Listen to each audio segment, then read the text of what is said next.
Hey, Joel McDonald, author of AdWords for Dummies and chief strategist at vitruvianway.com. Just wanted to do a quick video to talk about embedded match. Again, if you know me and Howie, you know that we are absolute evangelists against using broad match unless you know what you're getting into. And I want to continue with that and give you a warning. This topic is for advanced users only. If you consider yourself a beginner, don't consider broad match yet, because it can be very, very dangerous for you. And this tutorial is going to put your brain in a knot. So don't feel bad about pausing this video and coming back to it later when you feel like you're an advanced user and you're ready to jump into the perils that broad match can bring. So let's proceed with caution. Like I said, there's nothing wrong with pausing this video and coming back to it later, because it's got some pretty crazy concepts in it. Alright, so assuming you're still watching this video, you're an advanced user and you're comfortable with using broad match. This is about making broad match behave better for you. So here I have an example, and I want to kind of explain how broad match can be bad. So you know how we feel about setting up separate ad groups and the concept of keyword bucketing.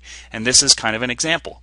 We could have two different ad groups and we're just bidding on one keyword, men's supplements, in one ad group, and another one we would be bidding on broad match men's vitamins. Now, in a perfect world, we would think that using broad match would allow Google to find us keywords like supplements for men, men's supplements, male supplements, and dozens, if not hundreds or thousands of other variations that have to do with supplements. Same here. We would have an ad group where we specifically wrote an ad for men's vitamins, so that our click-throughs go up, our quality score goes up, and our conversion rate goes up. And theoretically, when people type in, if we're doing broad match, theoretically, when people type in men's vitamins, they can type in vitamins for men's, male vitamins, our ad that is custom tailored for people searching for men's vitamins would show up.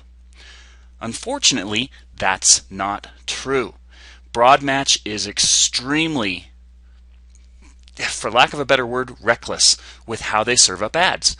And that's by design. Google is helping you by bringing you as much traffic as feasibly possible. Unfortunately, when you go to such great lengths to separate into separate ad groups and try to target keywords people are searching for as specifically as possible, that works against you.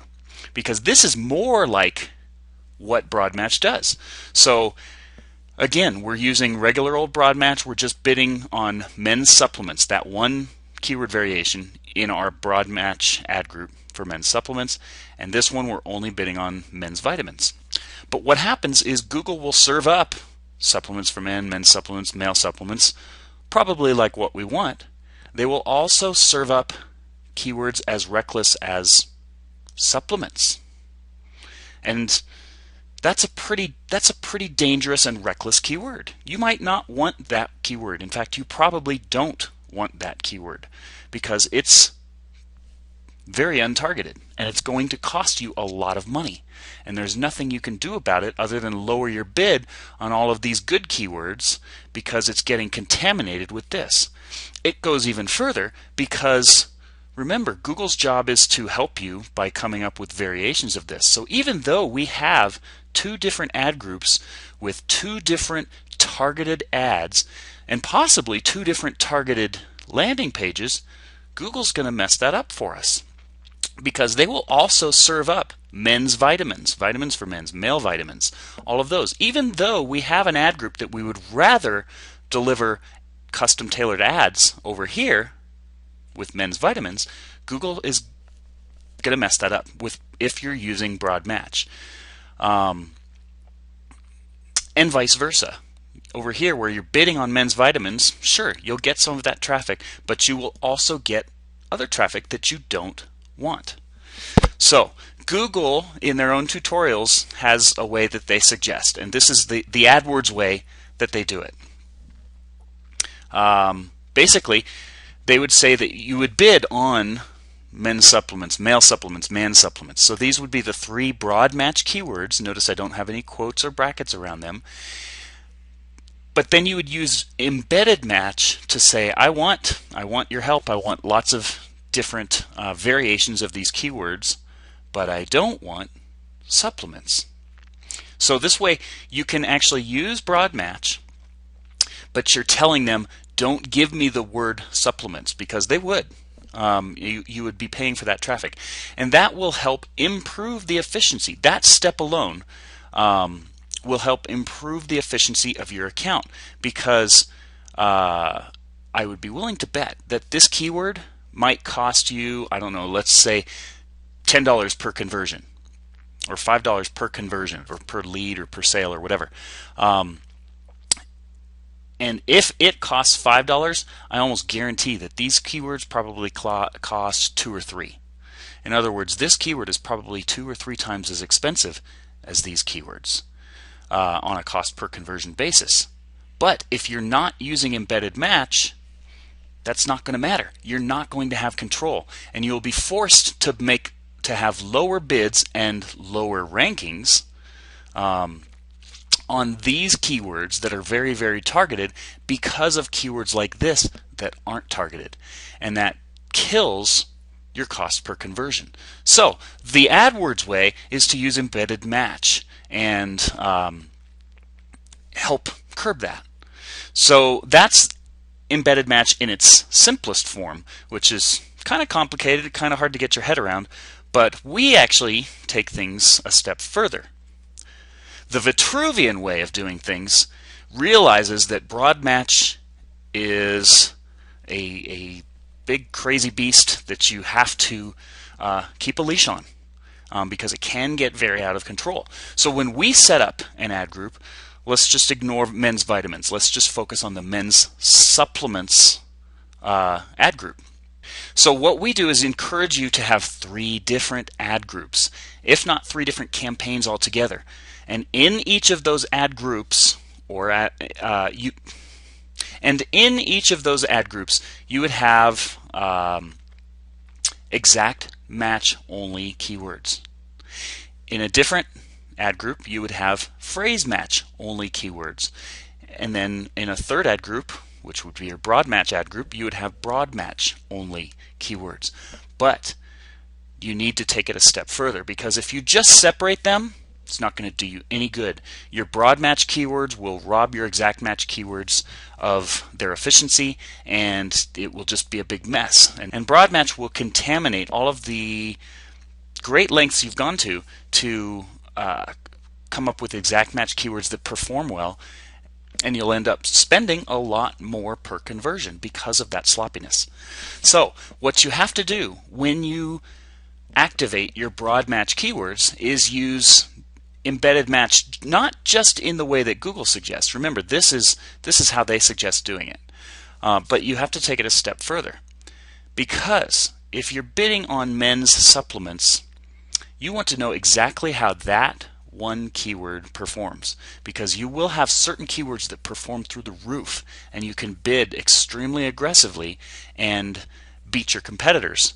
But again, when you're using broad match, it really messes up those efforts that you've gone to. So you have to do an advanced broad match method. And this concept was introduced to me by a great mentor of mine, Dan Thies. And this is basically what it is. So remember, we have 3 different ad groups. Exact match. And in exact match, we would just put brackets around these keywords, and we bid on these keywords only. And we would probably have dozens, if not hundreds, of other variations of these keywords.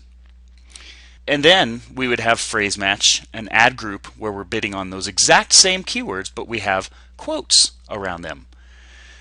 And then in our third ad group, we don't have any quotes, any brackets. We're bidding on them as broad match keywords. But we have to add these negative embedded match terms to make sure that broad match doesn't go and mess up all of the efforts we've gone to with exact match keywords and phrase match keywords.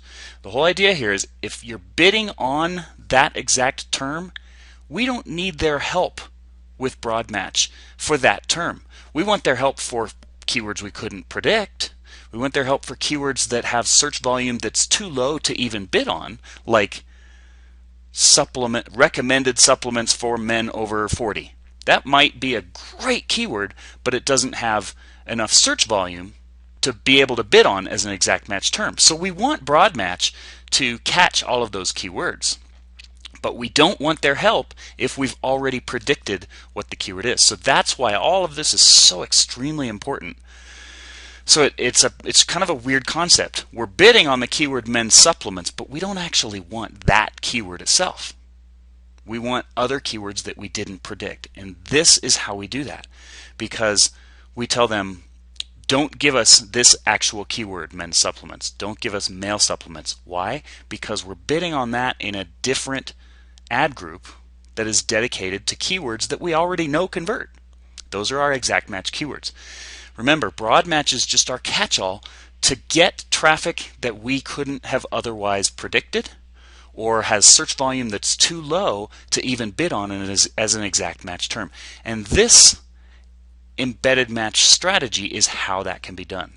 So remember, I said this is kind of a mind bender, but if you don't take these steps, broad match is just going to be a big crazy mess, and it's going to perform pretty poorly for you. And taking these steps, although optional, are what are going to make broad match keywords perform a lot better for you. So as I warned you in the beginning, this is kind of a mind bender concept. I mean, why is it that you don't want men's supplements if we're bidding on it? And it seems very backwards, but trust me, that is a very, very important step if you want broad match to perform as well as possible for you. So thanks for watching. Feel free to add comments below. I imagine this will spawn a lot of discussion, and we're glad to have those discussions with you in the comments section below. So thanks for watching. We'll talk to you later.